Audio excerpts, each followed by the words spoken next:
Hi, I'm Netra Pan. And I'm Shira Foy. You'll be seeing the both of us throughout this MOOC with tips and information on how to make the most of this course. We're both based at EPFL, the Swiss Federal Institute of Technology in Lausanne, Switzerland. EPFL has established amazing long-term partnerships with outstanding academic institutions across the African continent. In this video, we're going to be introducing to you 5 entrepreneurs who are facing issues similar to the ones you're going to be learning about in this course. And in the next few months, we're planning to add more interviews to our archives from West Africa, South Africa, and around the world. We caught up with the entrepreneurs that you'll be meeting this week in Ethiopia, Kenya, Rwanda, and Uganda. They work in a range of industries, from medical technologies to agriculture, to mobile technologies and finance. But the one thing that they all had in common was the entrepreneurial mindset. They brought resources together to create value where before there were little or none. The other thing that they had in common was that they all shared a defining entrepreneurial moment, decision, or event. And finally, they all engaged in the long process of developing their venture. So as they introduce themselves, really try to put yourself in their situation and think about how you would have brought together resources in similar conditions with the same constraints. Because resource constraints are a challenge faced by every entrepreneur in every country and in every industry. Okay, so let's meet some entrepreneurs. So our first featured entrepreneur, Joel Macharia, adopted the entrepreneurial mindset at a very young age. This led him to start a financial news company and a financial consulting business, among others. I like how Joel talked about the mental strength required to be a successful entrepreneur. This is especially important for high-growth tech entrepreneurs who are often working in fast-paced and high-stress environments. So, in a way, you're going to be seeing how Joel talks about this process of entrepreneurship as going from a no to a yes. He says that for every 1 year, you can expect to hear the word no about 100 times. Along his entrepreneurial process, he also talks about how important it was for him to have the support of his friends and family. And with this support and his mental determination, he managed to perfect his offer for investors and clients, transforming all of those no's to a big yes.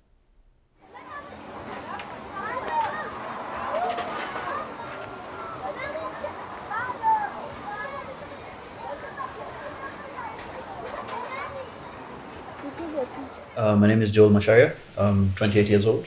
I'll be 28 in August. I'm the founder of Capital Associates, which I started in August of 2007 when I was 21.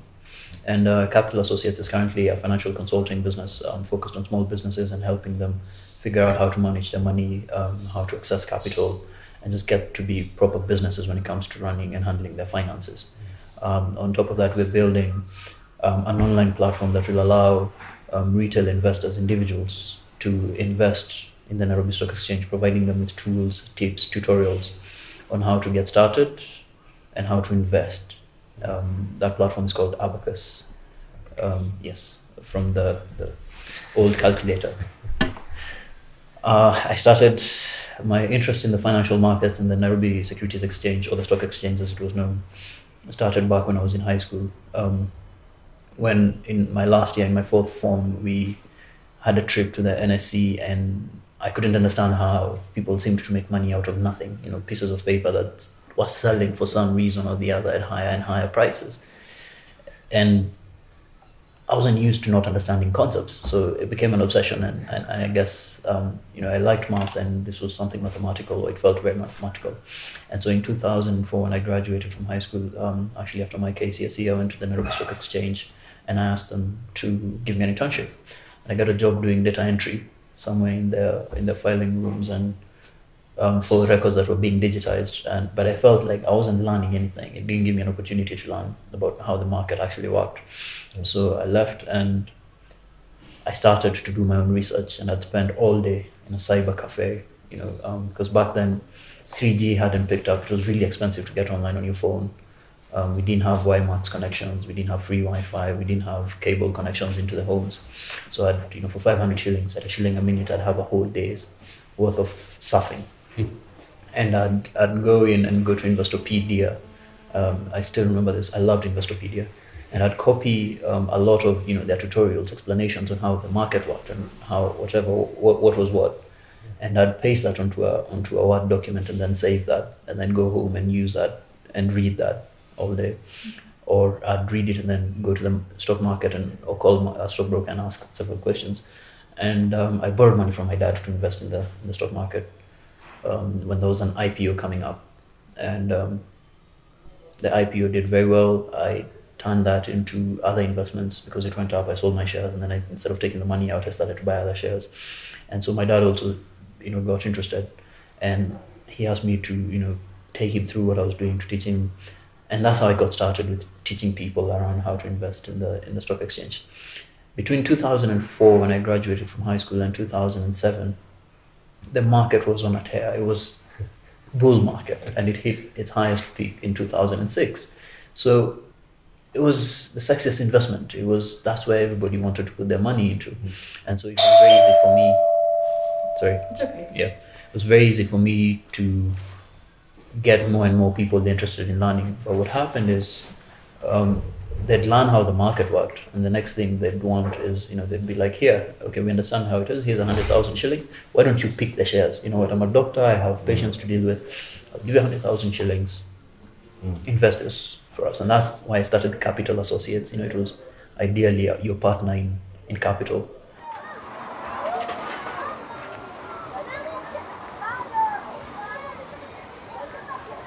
My first entrepreneurial experience, I think what I do remember was actually trading food I think I must have been, 9 years old, where my mom paid, we had an account at a small eatery very close to the school where I was at. So, we'd go over, eat, I think up to 30 shillings, and then go back to school, and my mom would pay this either at the end of the day or because it was within her office complex.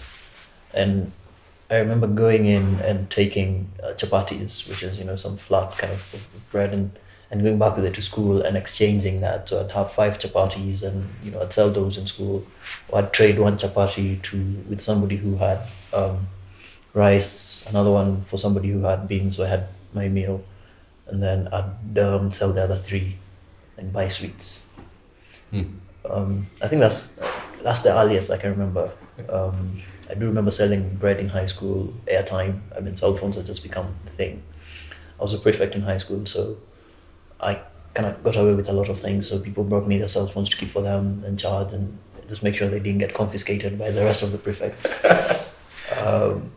Selling airtime, selling bread in the school, writing letters, poetry. Poetry was actually one of the things I did a lot of. And I remember my trademark poem would be, first letter so I'd spell the name going down, and then using each letter as the start of a sentence. And then of course after high school it's been pretty much just different experiences. Experimented with exporting handicrafts under the African Growth Opportunities Act, which meant they went into the US tax-free. Sold cars, imported. So we had my business partner had a cousin who would send the cars over from the UK, and then we would sell them here. Then we would put money together, bought accident vehicles, write-offs, and fix them up and put them back on the road, and sold them. So it's been a varied set of experiences. Yeah, but the earliest I can remember is actually the chapatis back in Standard 3, must have been 8 or 9 years old. Yeah.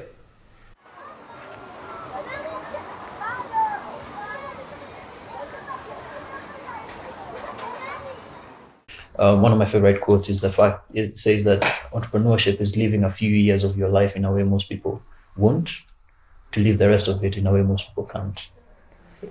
So it's an extremely difficult thing, and you have to be ready for it, and never give up, because that's where get your resources in place in terms of personal support, spouse, make sure they know what it is, parents, family, get those, because those are the things that will matter the most.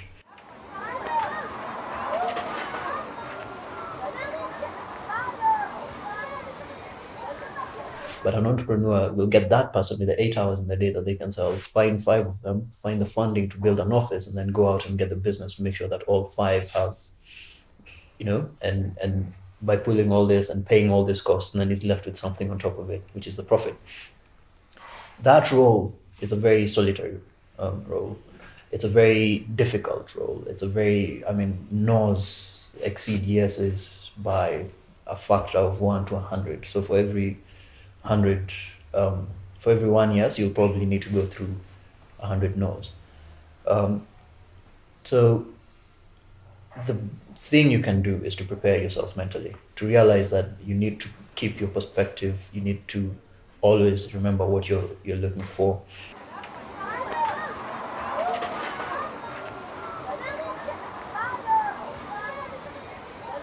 If I was to offer advice to an entrepreneur who's thinking of going into entrepreneurship, or somebody who's thinking of going into entrepreneurship, invest in yourself. That would be what I tell them, because ideally what happens is that for a very, very long time, by the classical definition of what an entrepreneur is, it's somebody who pulls resources together.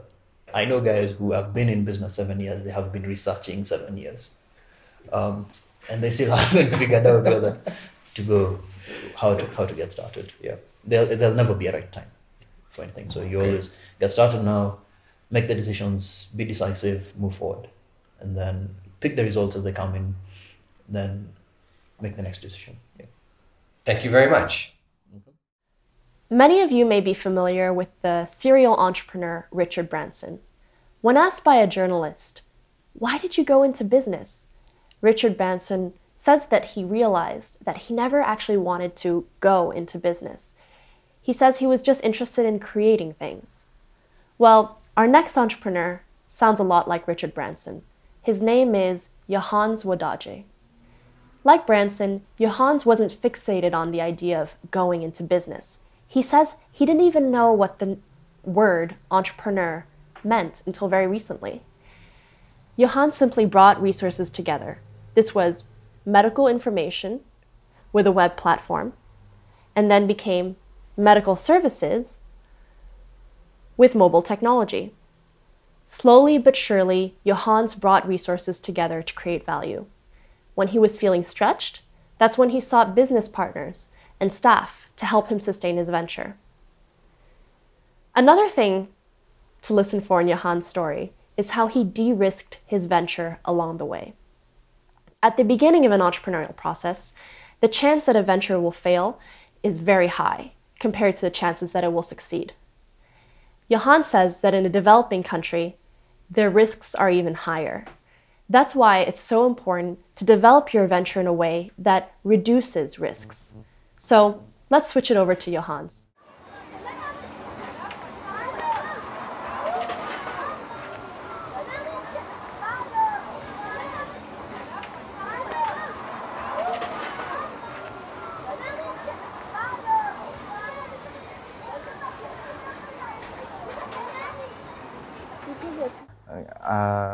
So I was born and raised in Ethiopia, here in Addis. I went to medicine school here. I'm a medical doctor by profession, and that's how I'm related to medicine, basically. I worked in the rural parts of Ethiopia right after medicine school, and it was during that time I started thinking about what I could do, because I wanted to do something on my own, and also it was very visible to me that the amount or the scale of limitations in infrastructure we have in this country. So I got interested in systems, health systems. And then when I came back to the city after working in the rural parts of Ethiopia, I had the opportunity to work with friends from other walks of life who are in technology and engineering. So we just set up a website in the hopes of creating a platform for people to get access to health information in their local language, in Amharic, and also thinking of expanding it to other local languages. And with that endeavor, we set up this website, and eventually I got introduced to another company that was working on increasing accessibility of services to people by creating a platform that allows people to access different services on their mobile phones. And then it became a nice marriage. between these two companies. So I set up my company, Telemed Medical Services, and partner up with Spellcash Technology Solutions, which is a company that the mobile enabler company. And we set up a product called Hello Doctor that allows people to access health advisory services using their mobile phones or any phone, actually, and be able to talk or consult with a doctor.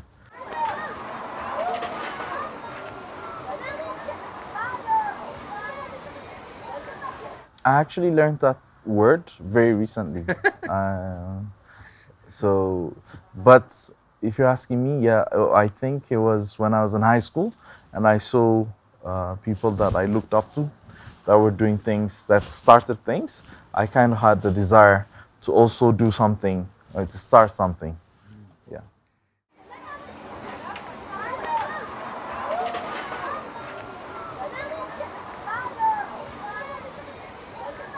I cannot quite put a finger on it, on what really attracted me to starting something on my own or becoming an entrepreneur. But I've always been passionate when I get interested in a certain thing, whatever it is. Could be music, could be whatever thing I start thinking about. I tend to be passionate about it, and to continue to dwell on it and have the urge to take it sort of in my own way. But I can't quite say this is the thing that attracted me about it. But also there's a lot of things that appeal about doing something on your own, or starting something on your own. You cannot do anything on your own. You basically start something on your own and eventually build a team that helps you do it. But the beautiful thing about that, I think the most fulfilling feeling is that the sense of creating something or starting something, that's a very fulfilling feeling, I think.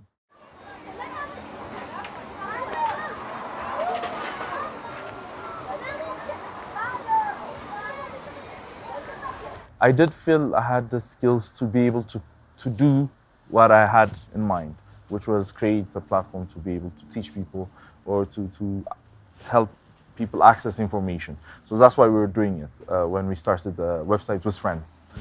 We didn't have a company then. The need to create a company came later on, as things progressed. So I really didn't have time to stop and reflect on whether I can, set up a company and run a company or anything like that. So it just sort of happened. But eventually, once it actually started to grow in a sense, like very little, yeah? So it stopped becoming just me, and I started hiring people. And when those things came, I actually got the sense of what it means, yeah? This is really a company and people are relying on it, and we're hiring people. We have to make paycheck, payroll. We have to make payroll every month, and all these questions. And then you start asking those questions: am I really going to push through? Am I going to be able to do this? But then, yeah, you've already done something that you feel like you could.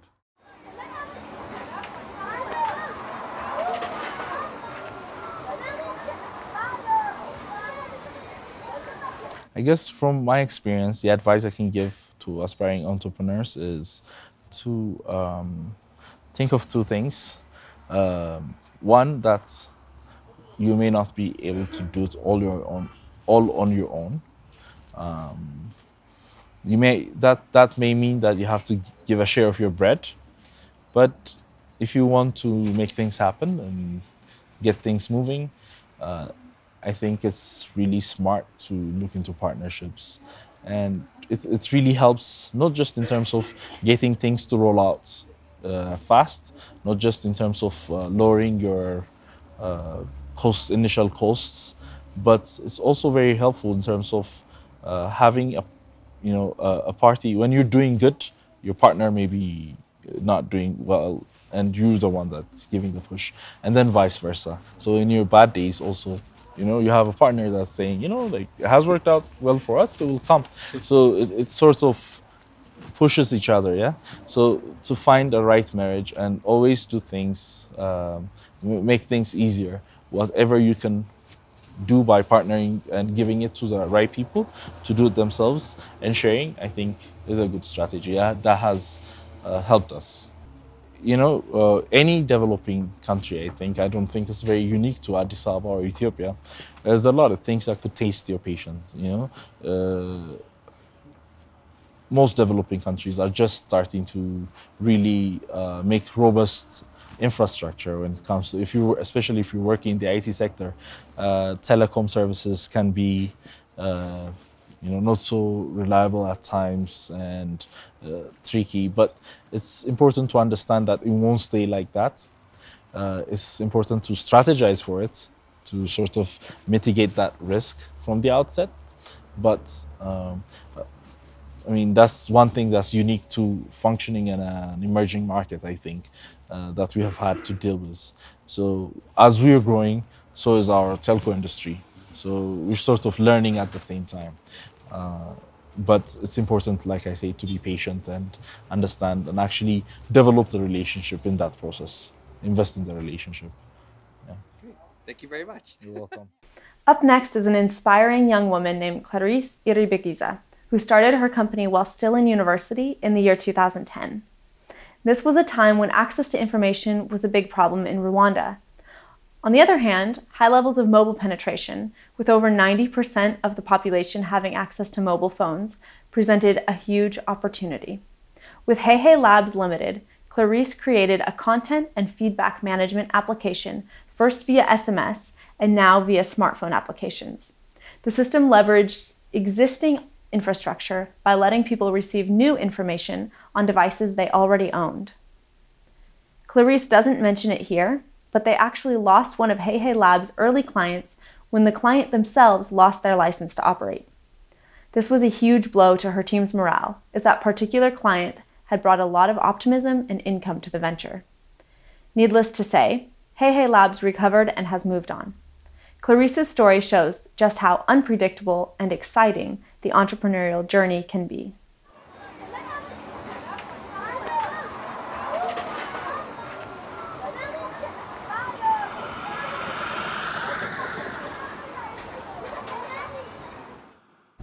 My name is Clarisse Iribigiza. I'm 26 years old and I'm a computer engineer. Okay, please tell us about your venture. Hey Labs is a mobile technologies company. We're almost 5 years old now. We've been building mobile information systems across East Africa in the sectors of agriculture, healthcare, transportation, and education. Beautiful. What attracted you to starting your own business? When we founded Hey Labs, I was part of a college group that was working on a project, and we were just really inspired by the ability to impact change with the skill set that we had. And given the environment that we were in that really encouraged entrepreneurship, it was quite easy for us to get started.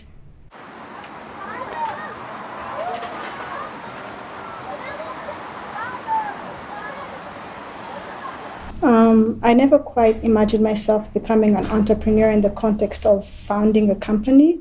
But as a child, I always worked on different projects to sort of solve whatever problem I saw around myself. Maybe it was a class project or something with my friends, with my family. I was always around just building solutions, and that's what I define as entrepreneurship.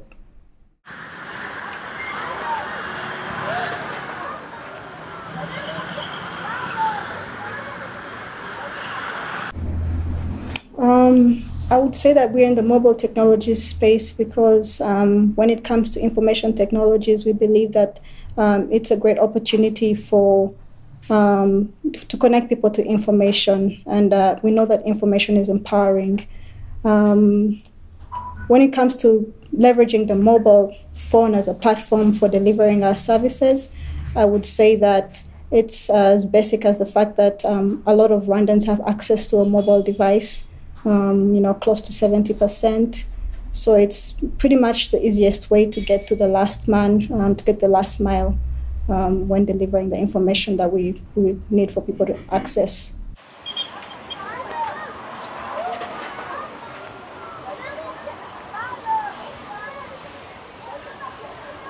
I think the one skill that's needed really is just the willingness to learn. because a lot of what we do, even as a business, is we're always trying out new things, so we need to learn every single day. So I think that the ability to learn new things was what stood out for me as an ability to help me, become an entrepreneur. Okay. And did you develop other skills as you were building the business? I did develop a lot of other skills, skills around leadership, collaboration, business development, as well as technical skills that include finance and other things around product design, which I've come to pick up along the way.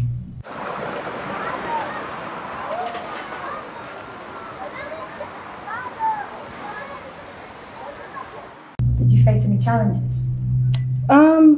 Yes, I have faced a couple of challenges, mostly because we've pretty much been doing new things every single day here at Hey Hey Labs, and most of our challenges include just figuring out what's next. That's always difficult. Finding the resources to make it happen. Working in an environment where some of the ideas that we have are relatively new. So just getting people to believe in our products and use them. Those are some of the challenges that we face. Let's go back to the idea of the entrepreneurial mindset, which is the willingness to see opportunity in uncertain and rapidly changing conditions.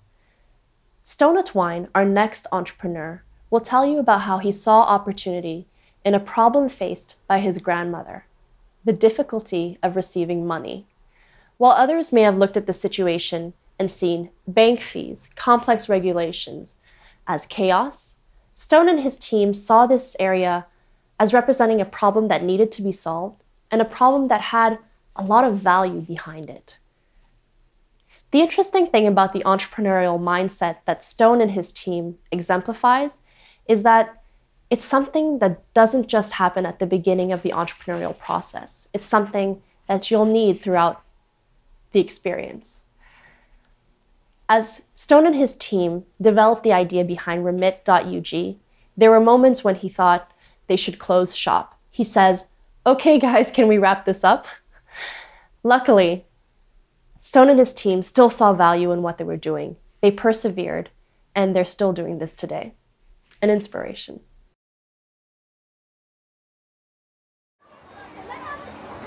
A little caravan, yeah. You can just take the camera. I won't take it off. My name is Stone Atwine. I'm 32 years old. I'm from Uganda, and I studied computer science at school. I'm an entrepreneur. Fantastic. And tell us about your venture. What we've done is we've built a web-based platform, remit.ug, which helps people in the diaspora or people all over the world to send money from their cards, that's Visa and MasterCard, to mobile money in Africa. And we've started with Uganda, delivery into Uganda. Yeah.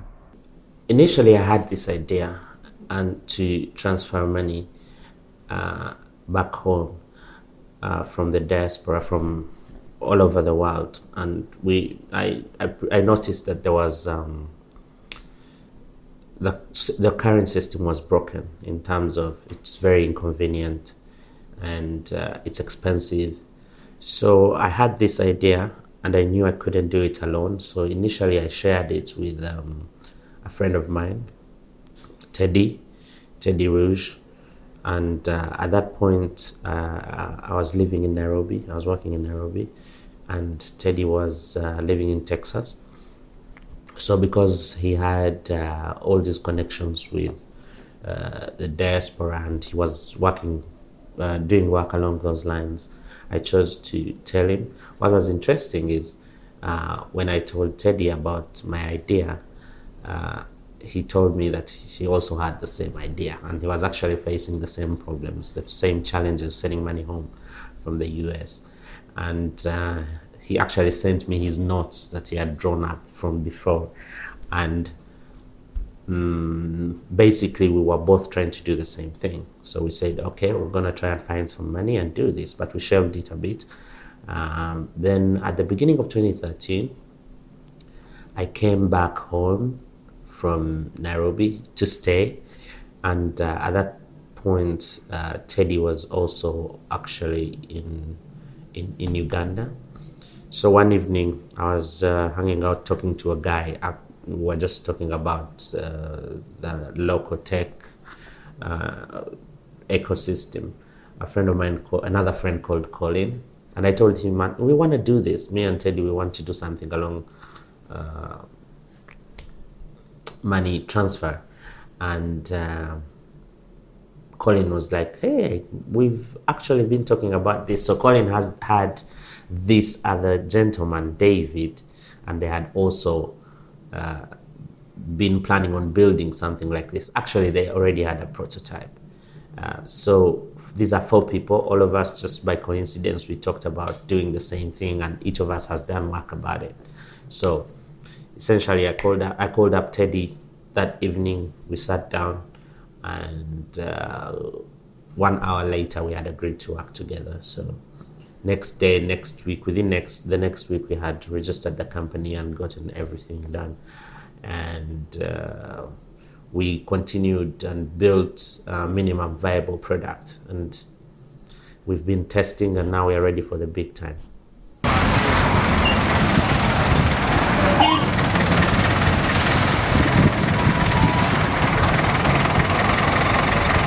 Yeah, we saw the need to do this, to start this company, because one is we were actually facing this problem ourselves.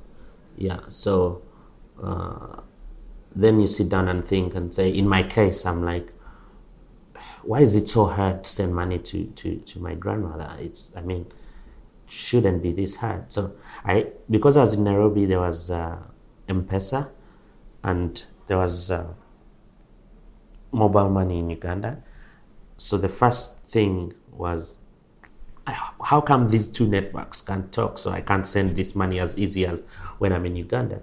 And actually, initially what I used to do is I'd do a bank transfer to a friend of mine in Uganda, and my friend would pull out the money and put it in my Ugandan mobile money, and then I would send it to my grandmother. So it was hectic, because my grandmother is not interested in the banks and all that stuff, and she didn't even have access to the banks. So it was mostly because of the struggle, yeah, and then seeing the solution and seeing, oh, we could actually use mobile to pull this off. But it was starting this was essentially because we were suffering from this problem of transferring money, and then you sit down and say, it's out of necessity, and then you're like, we could actually make money out of this. We could actually start a business, and in the process, help people. I remember in the beginning when we were starting, we were looking for a lot of information about remittances and this business of money transfer, and we read reports from the World Bank, from the African Development Bank, from various NGOs, and they were all pointing to the fact that the current money transfer system is very expensive, it's very inconvenient, and it was almost a duopoly, like 2 big guys who do this, and they're charging you. Moving money from Johannesburg to Kampala could cost up to 20% of the money you're trying to move. So if you're trying to move $200, you could end up paying $40, $35. If you're moving $100, you could pay $18. So that's how we started. We sat down, we looked at the costs of sending money, and we said we could actually put only one fee. Our fee is just 5.4%, and charge that, and it will be much easier. So we're bringing down the cost, and in the process we're helping both the senders and the recipients, because they get more money in their pockets. So yeah. So it's 1.5% that you take? Us? Yeah. 5.4. Oh, 5.4%. Yeah, 5.4%. And we really want to bring this down. The reason we charge 5.4%, we think it's high still, but we have challenges with like the card transfer.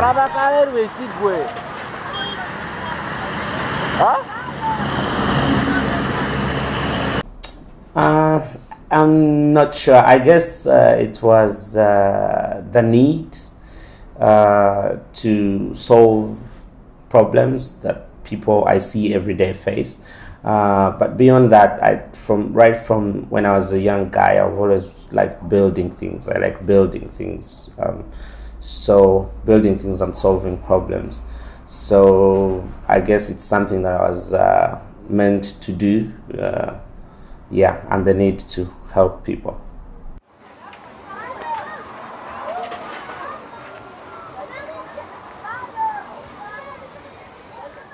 The skills that make a successful entrepreneur, I think you really have to have a lot of endurance.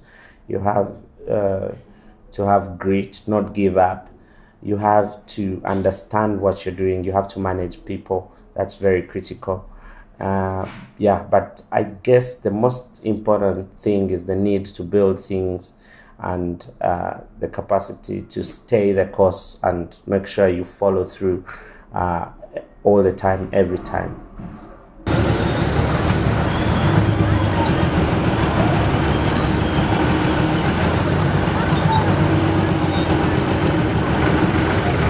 The advice is to really start.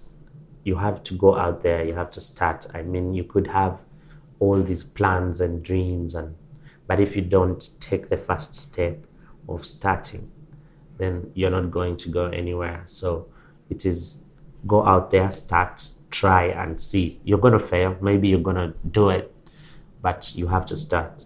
The biggest challenge that potential entrepreneurs face, I think, in Africa is not being able to find money, but you could start. I mean, when we started, we also didn't have all this money. We didn't have money at all, but we said we're going to do it, and we stuck to it. The next thing is that you must stick. I mean, the challenges we've faced with Remit, sometimes you're like, okay, guys, can we wrap this up? Then you say, but we've done so much work. Let's try. Let's push. Let's move forward. You go here, you borrow money, you do what to bring it in, and you borrow from family, from friends. So really, it is sticking to the business until you reach a point where you realize that you're gonna make it, or you make a decision and you say, we're not gonna make it. Let's close shop. But really, the biggest piece of advice is to start and to stick to the business and work extremely hard, because you're going to work, you're not going to get paid for a very long time. Up to today, we don't get paid. So it's a huge challenge. The money issue is a problem. It's a big problem because you have a team of guys who have been working now for almost a year, and if we were sitting down and working on this every single day, we would be much farther. But we have to go and find money which you can actually bring in to help the company. So we don't take a salary because we don't have money. Every little money we make, we put back into the company. And because of that, we also have to actually work on the side to get some money. It's a challenge, but you just have to push and push and push and push. Yeah, you don't give up. Our final entrepreneur for this week helps us better understand the idea of the entrepreneurial event. One of the challenges of studying entrepreneurship is the difference in everyone's journey. Some people quit their job and immediately register a new venture, which creates a public record of the founding of the company. But others work for years on nights and weekends until they are confident enough about their venture before deciding to quit their job and register the company. Samir's decision to jump into the entrepreneurial lifestyle seems very clear-cut, but it might not be the same for you. The second thing to observe about Samir's story is how he transferred knowledge from Kenya to the US and back to Kenya, and is constantly trying to absorb new information like a sponge. When you're offering a specific product in a specific place, but with different cultures and habits, making false assumptions could kill your venture. Let's hear more on this from Samir.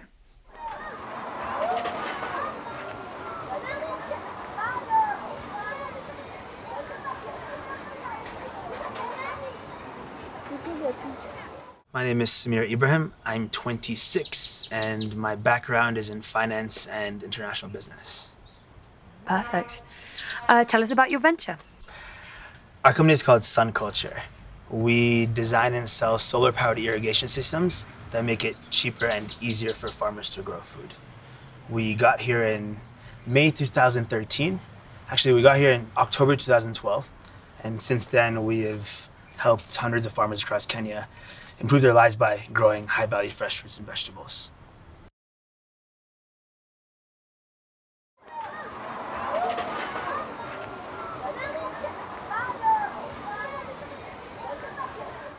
Yeah, since I was a little kid, I've always wanted to be an entrepreneur. It's always been in my family. I always said I'm going to actually come back to the region and do something.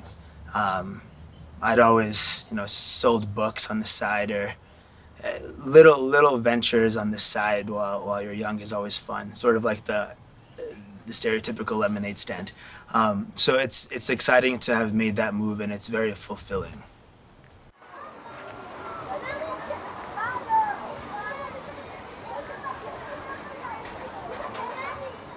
My family has always been small business owners and entrepreneurs, and when my co-founder and friend Charlie approached me with this idea, we decided it was the right time to make the jump. Charlie had started a few companies before, and I was looking for a way to escape the corporate America life that I was living, so it made sense at the time, and very happy we did it. What elements of entrepreneurship really sort of stood out to you to be attractive in that way? The way we look at it is that everything great that's ever happened in the world started from someone starting something. So we figured if we wanted to make an impact somehow, somewhere, we had to start something ourselves. And that's the most attractive thing for us, is we can shape the way our company works, and we can actually live our dream and live our vision the way we want to.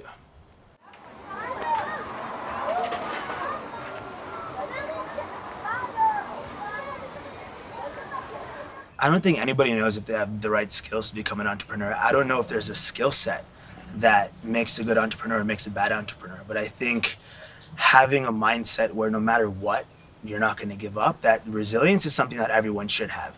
And I'm not really sure if that's something that you're born with. It can be developed. I'm not sure, but it's something that's really important. And I think anybody that wants to be an entrepreneur should try and should keep pushing. Because if they really believe in something, and if you really want to do something for yourself, it's possible. It's always possible. You just have to keep crawling through all of the obstacles, and it'll be okay. I feel like you're playing down a little bit the kind of skills you do need to have an entrepreneur. These feel like characteristics, but if you were to sort of say, like, what are the things you need to be cognizant of in terms of business to apply it? That's a good question. The money. You need money skills to be an entrepreneur. If you don't have money skills, find someone who can help you with money skills. You or your co-founder or someone in your team has to be able to manage people. And then you or your co-founder or someone in your team needs to be able to handle the technical side of whatever you're doing. And taking a step back, the reason why I think we're so lucky is that Charlie and I come from two separate backgrounds, and we have two very complementary skill sets. So I come from a very finance and international business side of things, and Charlie comes from a very technical, he's a mechanical engineer by training, large-scale solar installations. So we have two very defined hard skills that when put together, we can kind of handle everything. And I think that's something that's really important that not a lot of entrepreneurs realize, is you need people on your team to cover everything. You don't need to do it yourself, but you need to have people on your team who have the skills necessary to execute what you're trying to do. When you start a business, you're never prepared for the skills you'll need. We don't come from agriculture backgrounds. we know everything about agriculture right now. So it's those things where you have to pick up hard skills along the way. But I think the most important skill that we had to learn along the way is to manage the emotional roller coaster that we go through on a daily basis. And I think that's something that if I can go back a few years and tell younger Samir, this is something you need to know before you start this, is that you're going to have ups and downs on a daily basis, and you need to be able to manage that, otherwise it'll eat you up. And that's actually the most difficult thing.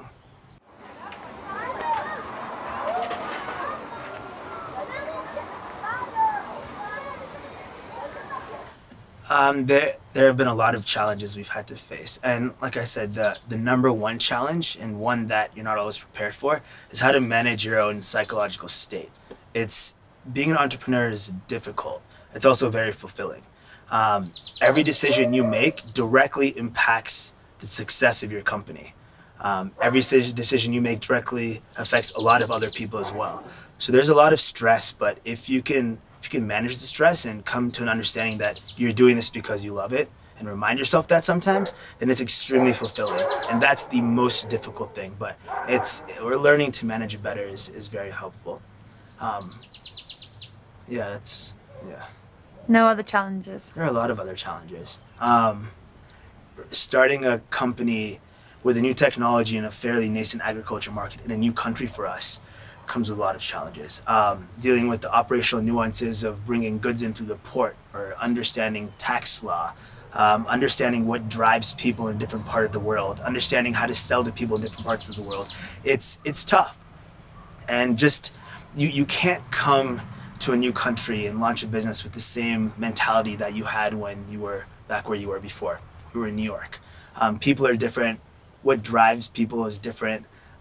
The way business is done, the formalities, all different. So you have to be very flexible and very open, and not have too big of a head where you come to a place and think you know everything, because you don't. And you have to be able and willing to learn the new things that come with starting a company in a new country. And that's something that's challenging, but if you allow yourself to sort of be a sponge and absorb a lot of information, then you'll be fine. Okay, just be a sponge. Just be easy. A sponge. Make it sound so easy. Be the tagline. Nairobi is such a concentrated pool of awesome people, and working in an environment where there are so many people who are shooting for such amazing goals, it gives us an opportunity to bounce ideas off of people very closely. The sort of startup community here is very tight, and it makes working here much easier because you can speak to people about the problems you're going into and the challenges that you have, and you always have peers to bounce things off of, and it really helps you when you're starting a company. I hope you found those interviews insightful and inspiring.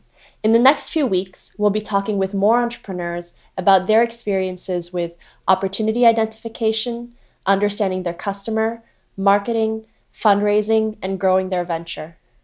And be sure to submit all of your questions to us on Coursera in the quiz that is provided, because we're going to be hosting live Google Hangout panels, and we really want to make sure that your questions get answered with our great panelists.